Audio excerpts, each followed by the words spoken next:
So it seems like the craze is all about dark mode. I'm even using it with Google Chrome. But what about Microsoft software? So today I'm going to show you how to change Microsoft PowerPoint, Word, and Excel to dark mode. All you have to do is go to File, Account, under Office Theme. As you can see right here, this is the preset. So let me show you the different color ways. You got dark gray, black, white, or simply use system setting. I am going to change it to black. And as simple as that,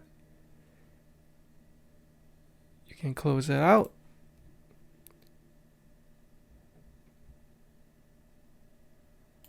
I don't think you have to change the settings.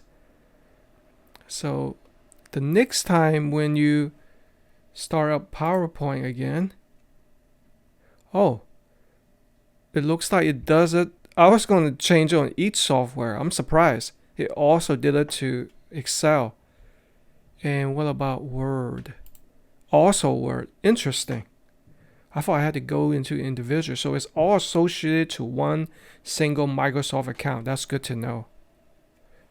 So one final check. What if I close everything and I open up again? So I close that PowerPoint too. Okay. Just as a test. It does save it. So that's good to know. Enjoy whatever mode you want to work with.